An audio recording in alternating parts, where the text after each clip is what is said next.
This is the human side of healthcare, where we explore all aspects of today's ever-changing healthcare environment.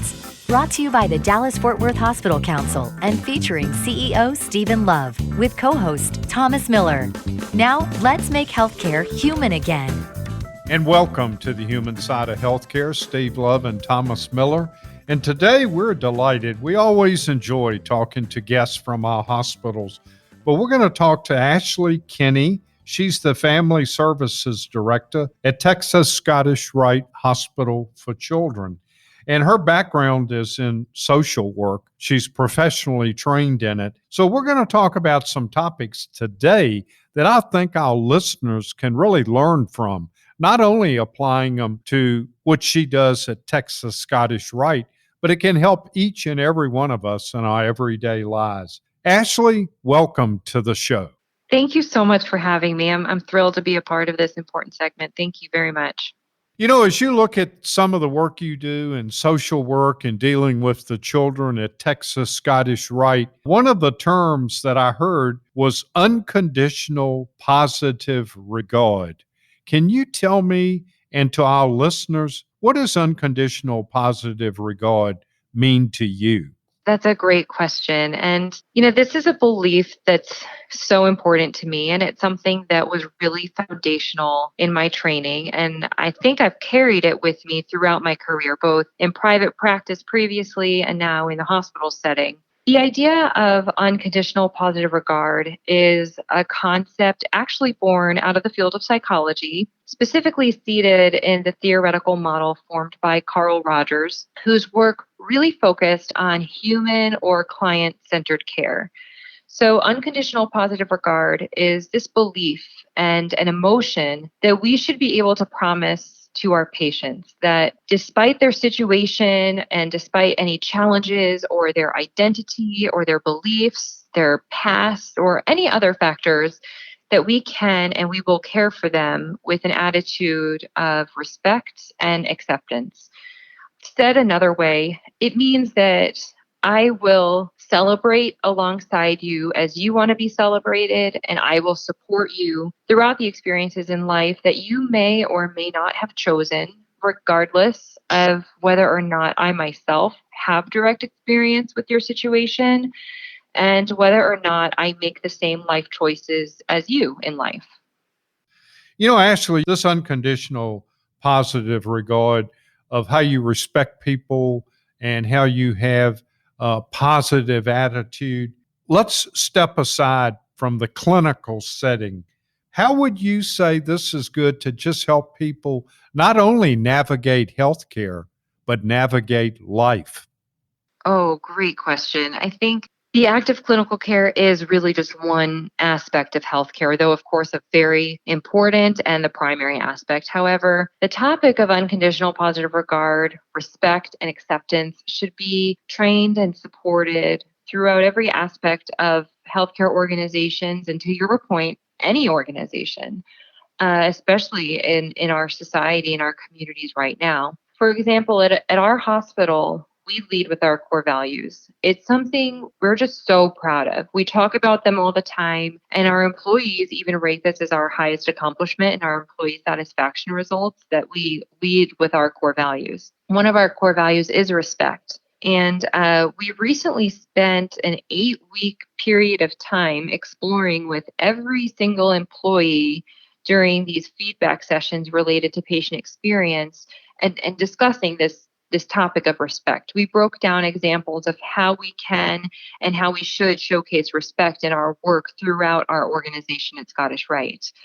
We provide these trainings and resources to everyone from our IT department and our more back-end staff that don't necessarily have patient or family contact to our clinical staff and our physicians, because when an organization breeds respect or unconditional positive regard, it needs to be present within every employee and in every aspect of hospital operations. And for the consumer outside of healthcare or the patient within healthcare, we really should strive for respect to be felt in every interaction, wherever they may be in the system, from when they're finding a parking spot to grabbing a meal in the cafeteria to the operating suite. And again, now more than ever, our society and our communities need to feel unquestionably welcomed, loved, and respected. And that is unconditional positive regard. Ashleigh, thank you for this conversation. It is excellent. With COVID, I think back to when my grandfather sold his business, and this was over 50 years ago. My grandmother said, "I married you for better or for worse, but not for lunch. Go find yourself something to do." That was a wise woman. And unfortunately, so many couples today are for better, for worse, and for lunch because we've been working from home. How can this apply right on into our living rooms and even to say in the bedroom where perhaps respect has been maybe not the primary thing in this environment of living together 24/7? I like that layered question because you're right. This is something that can transcend beyond organizations or companies. This belief of unconditional positive regard is something that I think when we enter any relationship, whether it's a professional or a personal relationship, that we ought to be able to promise to each other. Unfortunately, I think that we have all been in a situation where we forget that somehow, and that perhaps the people that we're closest to get the worst of us. So we might be out in our work, we're out in the community putting our best foot forward, but then when we get home, we forget that we have made a commitment to really to be respectful of each other and to give that unconditional positive regard to those that we love and that love us. So I think this time during COVID, when stress has been so high, when the unknowns are so great, and when anxieties can be really at their maximum and our coping strategies are tested on a daily basis, this is an important topic, I would say, to start talking about. Like I said, I'm in the career where I talk a lot. So that's always my first recommendation is bring this discussion to your kitchen table. Talk about how are we doing taking care of each other? Do you feel like I'm bringing you enough respect? Or what are there other things that I can be doing to help you feel like I positively regard you and that I'm accepting of what you need from me so that I can be a part of this team in a way that's meaningful and important, especially during such a hard time. And I think that conversation can be hard because each person in that conversation is struggling with the same thing. There are unknowns from both sides. As much as we wish one other person would have an answer to what's next, neither of us do. So to be able to say, what do you need when I also need you to ask me, what do I need? That is the reason why we have the topic of unconditional positive regard, to open up those lines of communication and try to feel connected and heard. We're going to take a quick break. You're listening to Ashleigh Kinney. She's the Director of Patient Experience at Texas Scottish Rite for Children here in the DFW area. And in the next segment, she's going to tell us a very personal story where the healthcare worker became the patient and experienced both sides of the coin of unconditional positive regard. And also, we're going to take the conversation straight into the practicality of dealing with COVID in public. That's next, right here on the human side of healthcare.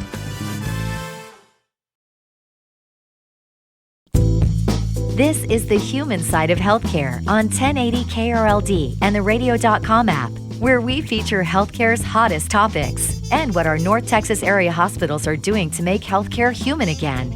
And welcome back. We're continuing our conversation with Ashleigh Kinney. She's Director of Patient Experience at Texas Scottish Rite for Children. Ashleigh teaches and has implemented a program there called Unconditional Positive Regard, which basically means mutual respect in any given situation. And that means not only in a professional healthcare setting, but also in our daily lives. Here again is Steve with Ashleigh Kinney. When you look at healthcare and healthcare specifically, why do you think it's so important, and how do you apply it in healthcare, especially at Texas Scottish Rite?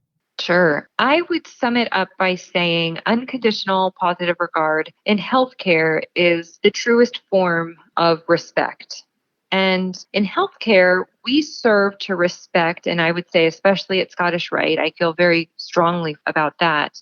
We serve to respect and honor the humans we're gifted the opportunity to care for. If we can't promise respect or positive regard, we cannot and really should not be caring for the person that's standing before us. And as we know in healthcare, we promise to do no harm. And if we think about respect or a lack thereof, we would cause harm if there's an absence of it. No one, not a single person, deserves to be vulnerable and looking for help from the healthcare system and be made to feel anything less than respected, which is also why I really love this series, The Human Side of Healthcare, because isn't that what we all are, is humans? Absolutely. And Thomas and I have talked about this many times, the human side of healthcare. Some of the guests we have, some of the stories we have, healthcare is human. And we have to remember things like what you just said, respect, which brings me to my next question. You know, in healthcare, we look at metrics, we look at measurements, we look at outcomes, and that's so important. We know that. But when you deal with unconditional positive regard, do you have any data or thoughts on how that's impacted outcomes? I do. And I agree. I think that when we think about, unconditional positive regard or some of these terminologies, we think, oh, that sounds really fluffy. But there's a deep seated need for it based in how we are going to see our outcomes. So ultimately, without the respect and acceptance, which unconditional positive regard really promises, we can't claim positive outcomes in healthcare. And that's true both from those in healthcare that talk for a living, like me, or for those that do surgeries and more of the physical care. We can deliver the most precise surgery or provide a very accurate diagnosis, but if the patient does not feel respected, they're unlikely to follow the guidance or necessary treatment our experts might be offering. I have a personal example of this actually, which at the time I wasn't able to process, but afterward had this kind of light bulb aha moment when I was thinking, oh, this is what unconditional positive regard is all about. At the beginning of this pandemic and the shutdowns, I had to go to the hospital. It was terrible timing, but it wasn't my own. I was having a baby. And after giving birth, I was in the recovery area and started feeling pain, like a lot of pain, like worse than the childbirth pain. And as it got worse, I thought, okay, I need to be a good patient. I'm going to call the nurse and explain how I'm feeling because something could be wrong. And she asked me some really great follow-up questions and ultimately decided she needed to contact the doctor. And they determined there was a problem. It turned out I was experiencing a life-threatening medical emergency from childbirth. The nurse told me what was happening and then the next steps. The information was very clinically important, but I felt like I wasn't being heard when I expressed my fear and my disappointment in not being able to discharge as quickly as I had hoped. Again, not being in my best mindset, I remember just feeling like I was shutting down.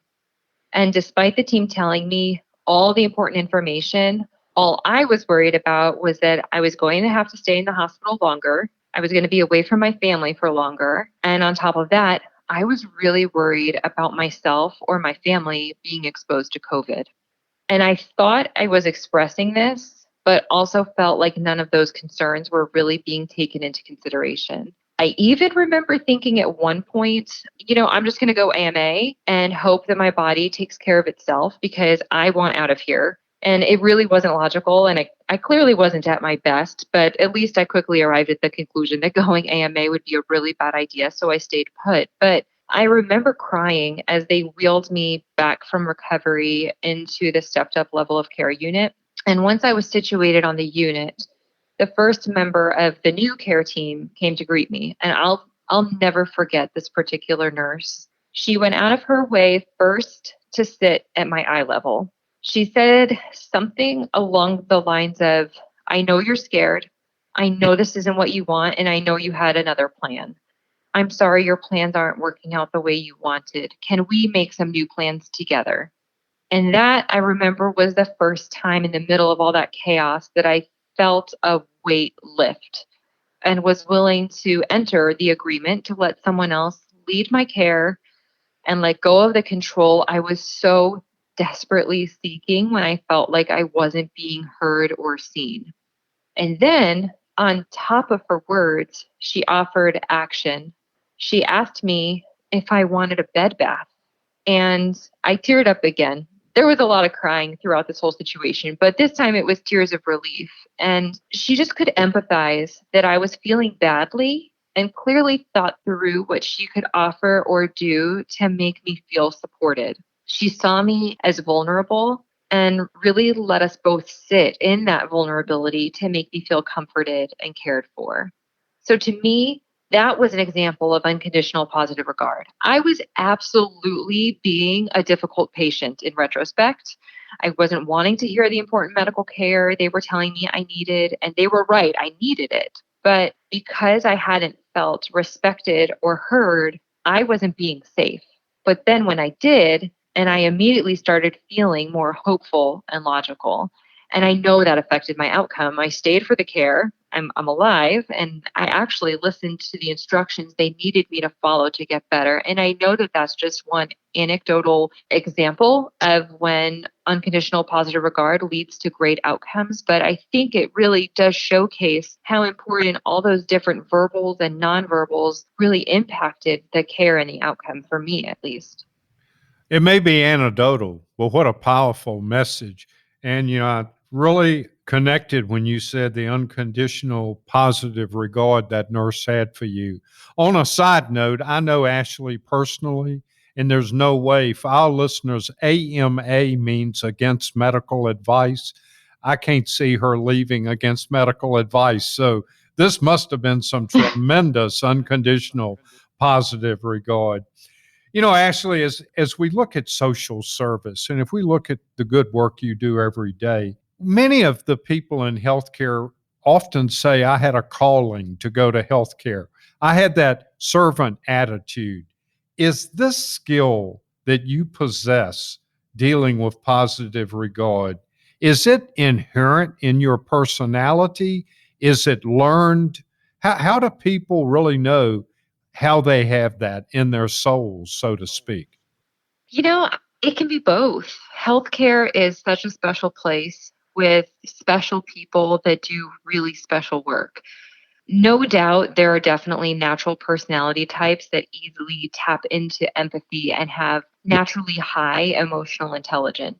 But if someone isn't naturally attuned to the skill set of, say, active listening, or hasn't explored their own biases, or in psychological terms, their own countertransference, there's certainly important training and work to be done. And even for those in healthcare that may have a more natural ability to showcase empathy, this tenet of unconditional positive regard is so important that it can and it should be explored and re-explored throughout one's career whenever the opportunity arises.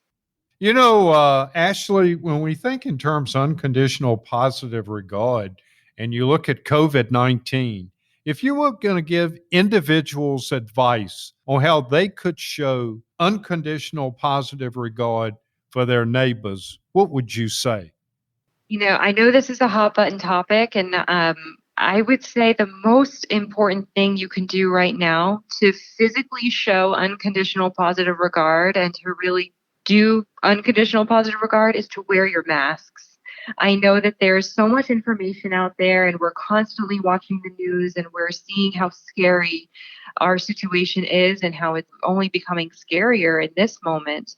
But the idea that I can put on a mask to show you that I care about your health, and if you wear a mask and it shows that you care about my health, we are absolutely showing that unconditional positive regard and respect. I don't know if you're sick. You don't know if I'm sick. But the chance that I am sick, I don't want you to get sick from me, and vice versa. If you're thinking that you want to show me that you care about me and you respect me and my household and my extended family, then you will wear a mask, and I will do the same for yours and your family. So the next question is, what do you do if you're wearing your mask and someone else isn't, and they bark out a cough toward you? Ashleigh has some great thoughts on that on our podcast. Search up The Human Side of Healthcare on your favorite podcast app. When we come back, we're going to meet Erin Prendergast from Texas Health Resources and talk about navigating the healthcare system during COVID-19. That's next on The Human Side of Healthcare. The DFW Hospital Council, along with our over 90 member hospitals in North Texas, are proud to bring you the human side of healthcare with Council President and CEO Stephen Love and co-host Thomas Miller. And welcome to the human side of healthcare. Steve Love, along with Thomas Miller. You know, many times patients go to hospitals, patients go to see their physician, and sometimes they need a little guide to help navigate the healthcare system. We couldn't have a better guest than we've got today. We've got Erin Prendergast, who's Oncology Nurse Navigator at Texas Health Presbyterian Hospital in Dallas. Erin, welcome to the show. Thank you. You know, Erin, we're going to talk about COVID-19 a little bit later in your interview, but I know you do a lot of work in oncology. So let me ask you this. How does a nurse navigator serve as a guide during a patient's cancer journey? Well, that's a big question, and I have a big answer because I feel as though our role is one of the most important.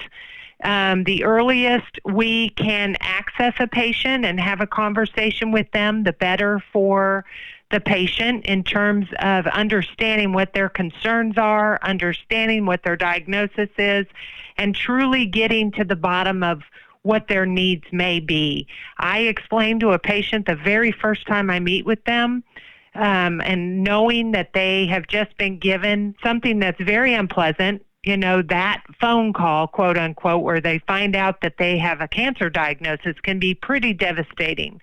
So what we do is we just have a conversation with patients and really want to understand, what do they understand about their diagnosis? What did they hear?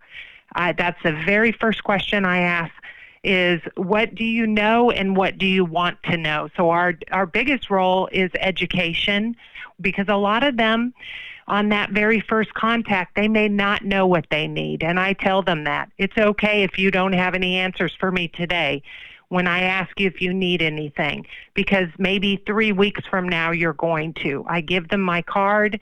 We talk about how to reach me, what my role is as part of the care team is concerned. And I give them a packet of information that I then tell them, once you go home, you look this over. We'll talk about some of the resources and information I've put in that packet when things settle down a bit. So one of the things that I teach with my patients is health and wellness as part of their treatment plans, and also resilience, because everyone needs to have that, especially during this pandemic. So what does that mean? Resilience, it's the process of adapting well when facing significant stress, adversity, trauma, and tragedy or threats. So being resilient is about looking at life's challenges from a different angle so you can bounce back more easily and learn from stressful situations. That is fundamental oncology nursing right there.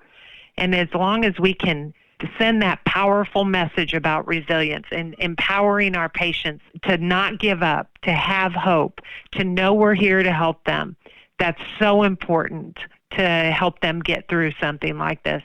And even more important in a pandemic.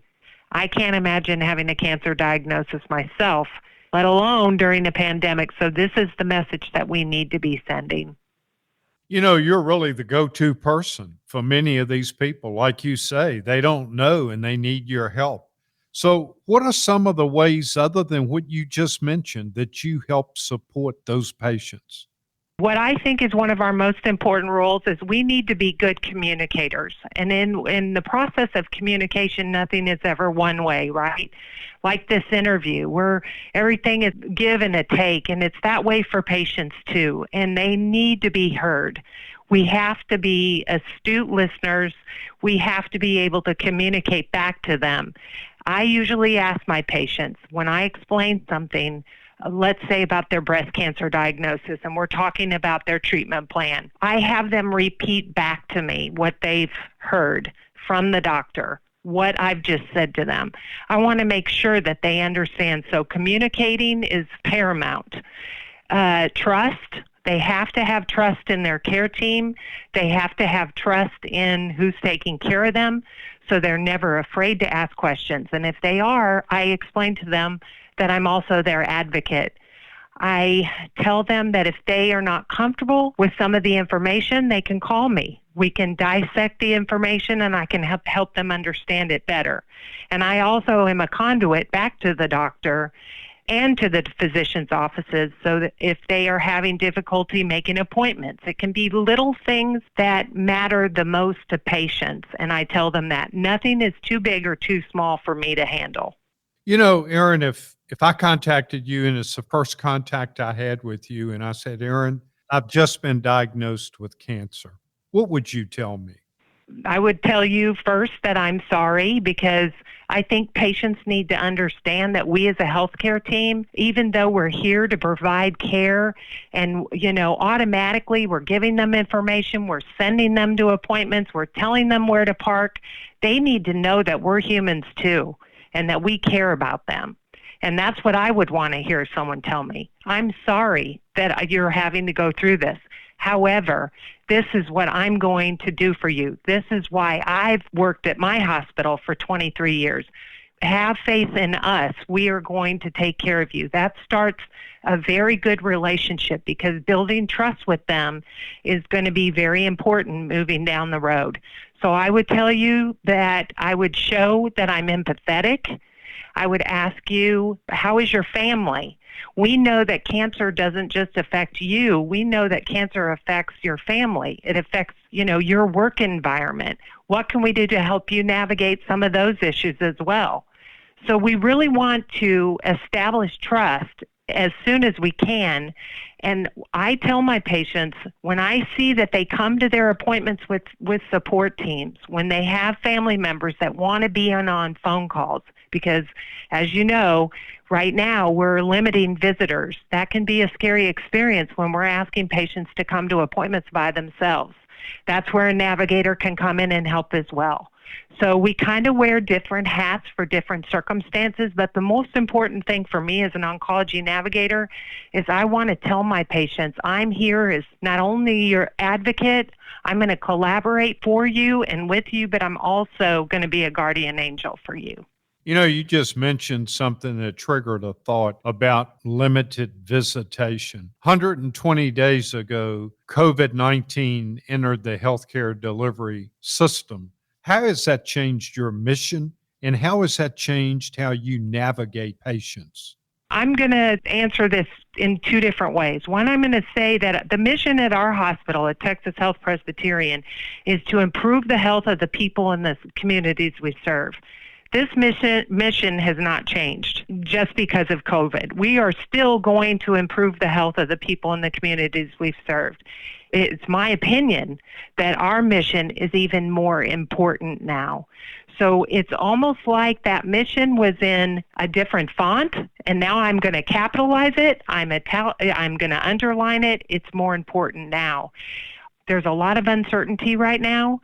And so we're doing everything that we have always done, which is following guidelines, following standard protocols. But we have a heightened sense of awareness now, where our leadership teams are keeping us updated daily on what we need to know as far as changes are concerned. And we've had fabulous updates every day. I come to work, I have doubts, I pray on my way to work each day that I have the right words, that I am doing the right things, but I'm not changing anything that I would ever do as a nurse, because these are things we do regardless.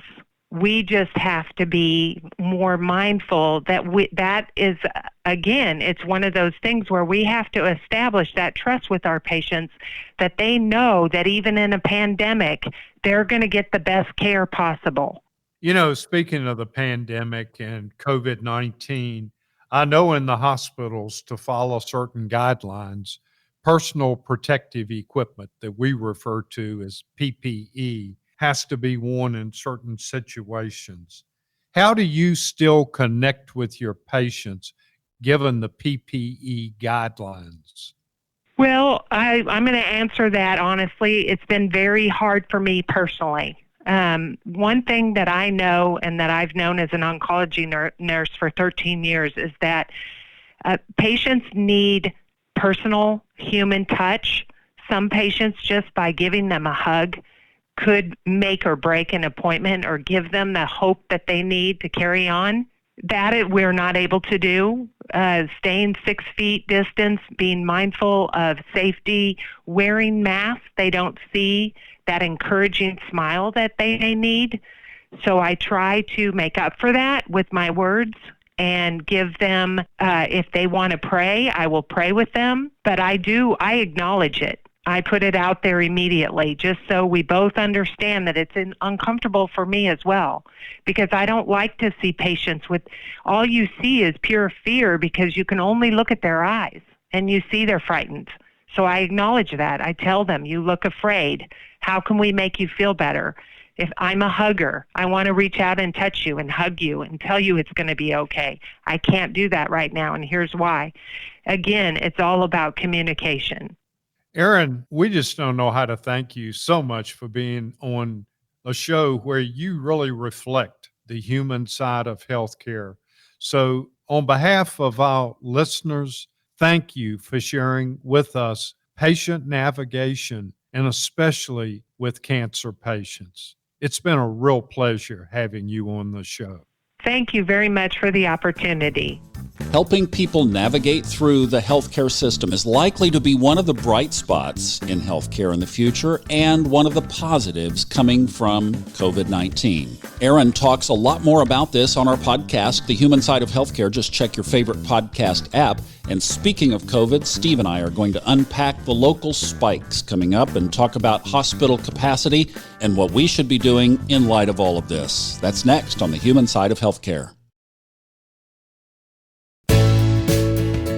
We're continuing our conversation on how you can empower yourself to have the best health possible in today's ever-changing healthcare environment. This is The Human Side of Healthcare with DFW Hospital Council President and CEO Stephen Love and co-host Thomas Miller. And welcome back to The Human Side of Healthcare. Man, Thomas, what a great show. How about those segments we had earlier? Well, I'll tell you, I love Ashleigh's perspective, and I kind of asked her several questions that are on the podcast. We didn't get a lot of her interview on here on KRLD, but it's on our podcast, just your favorite podcast player, Human Side of Healthcare. We talked about this relative to how do we show respect in this environment where there's so much tension. And wow, those were some great points that she brought up. Absolutely. And, you know, Thomas, her story really resonated with me. As you know, I've been in healthcare 45 years, and you don't know the number of times I've talked to physicians, nurses, clinical professionals that just do outstanding work in our hospitals. But then when they become a patient, they get a whole different perspective, and they say, wow, you know, I never realized some of the things. It was so good to hear Ashleigh talk about her personal experience. And then you look at what Erin told us about how she helps people navigate through that. It was just compelling to me how you had two really great healthcare professionals really pouring out their hearts on what it really means to be a patient. Yes, and it's great when the healthcare team ends up on the other side of the table because it does help adjust that perspective. And boy, Erin Prendergast's heart, she is a total servant. And that's what we're trying to capture here with this show is the essence of bringing that core human essence back into the healthcare system. Absolutely. You know, with Ashleigh talking about unconditional respect for people, and treating everyone with respect. And then Erin, as you said, with her servant attitude. Wow, what a show. I mean, that right there underscores the human side of healthcare. And so timely right now, especially as we're reading headlines every day about the world that you're living in with the virus starting to spring up again in Texas, of all places, being one of the hot zones. Yeah, you know, COVID-19 is one of those things. And, you know, to our listeners, I certainly understand people fatigued. They're really fatigued. They have to stay at home. In many cases, they can't do a lot of the things they want to do. But all I can say is have patience. We're all in this together. We've got to work through it. But Thomas, we talk a lot about COVID-19 and hospital capacity. And I'll tell you something that bothers me a little bit. Hospitals are here to care for the community, and we are. And we do have the capacity. But that doesn't mean people can go out and just be carefree and go, oh, if I get the virus, the hospitals have capacity. No, no, no, no, no. We really don't want to have to treat people with COVID-19. We want our community to be healthy. So the people need to take on the responsibility of physical distancing, wearing a mask, practicing good health habits, washing their hands. We've all got to do our part. We have to keep hammering this message because what I'm seeing and talking to friends around the country is not only here in Texas, but in many other places, people are just simply ignoring the protocols you just mentioned, ignoring them. Yeah, they really are. And it's unfortunate, anecdotally, I don't have all the statistics in front of me, but in talking to our healthcare professionals in our hospitals, the average age of people that are being admitted to hospitals for COVID-19 continues to come down, which means there are younger people becoming infected. Now, as you know, when you track some of the movement of the young people, there are a lot of the people that are getting out now, not staying at home, going to community events, going to restaurants, going to bars. They've got to be careful because when they come back home, they run the risk of infecting other family members. Question for you. When COVID came originally, of course, it affected Washington State, Seattle area, and then it really moved rapidly to the Northeast. Now in this second wave, it's hitting the southern states. Any thoughts why? No, I really don't. I've asked some of the epidemiologists that, and I've asked some of the infectious disease doctors, and the only real response I've gotten, it's pretty obvious when a lot of people hoped the heat of summer would help drive it down. It hasn't happened. In fact, here we are approaching July, and we've got some of the highest rates of COVID-19 infections throughout most of the southern states, where, as you well know, it's been in the 90s. So I don't know what the common denominator is. As you look in your crystal ball, from what we've been experiencing over just the last 3 weeks, do you have any predictions what it looks like 6 weeks from now? I really don't. I've asked that question, and I've gotten a variety of answers. There's some people that really study this, epidemiologists, and there's some people that think we're going to continue to have a spike, and then people are going to get very responsible and bring it down, and then it's going to spike again, and that's going to continue until we either get one of two things. One, a vaccine, or we have so many people that do eventually get infected that the herd syndrome kind of comes into play. The others I've talked to think it's going to be like a forest fire, that it's just going to go out of control until we get to a point that we really put it out with a vaccine. And then there are others that think it's going to peak a little bit and it's going to go down, but then in flu season around September, October, November, it's really going to come back. So I've really heard three different answers. Something that you keep your eye on every day is the bed capacity in the North Texas area. How are we as far as hospital beds in the DFW area? Well, in the DFW area, when you take the aggregate, we've been running pretty consistently 68, 69, or 70% in medical surgical beds. In ICU beds, Thomas, we've been running about 69 or 70%. Now, of the COVID-19 patients, we look at Trauma Service Area E, which covers 19 counties here in the DFW area. Now, I will tell you the predominance of the COVID-19 is in 4 counties: Dallas, Tarrant, Collin, and Denton. And that represents about 92% of what we're talking about. But with that said, we run about a third of the hospitals that are being treated for COVID-19 in ICU beds. So not everyone is in an ICU bed that has COVID-19. In fact, some people aren't even hospitalized. So the capacity is there, and we do have surge capacity. But again, people should not take that as, well, everything's going to be okay. I don't really have to worry about it. You do have to worry about it. It's very infectious, and it does spread. The community spread can really ramp up quickly, and that's why we've got to have good personal habits. And by that, I mean personal hygiene, washing our hands for at least 60 seconds, practicing good physical distancing, absolutely wearing a mask, and, use hand sanitizer, clean off contacts. A lot of it is just good common sense.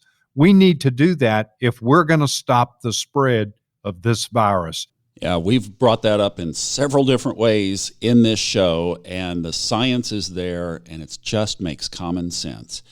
Now, next week, we're going to talk about another extension of this that is really transforming the healthcare system right under our noses, and that is technology. Yeah, we really are. We're delighted. We're going to have Wenji Mayo here from Texas Health Resources. And it's amazing how she talks about artificial intelligence and technology pre-COVID-19. And then she's going to also fill us in on lessons learned and how we're using that technology during this pandemic.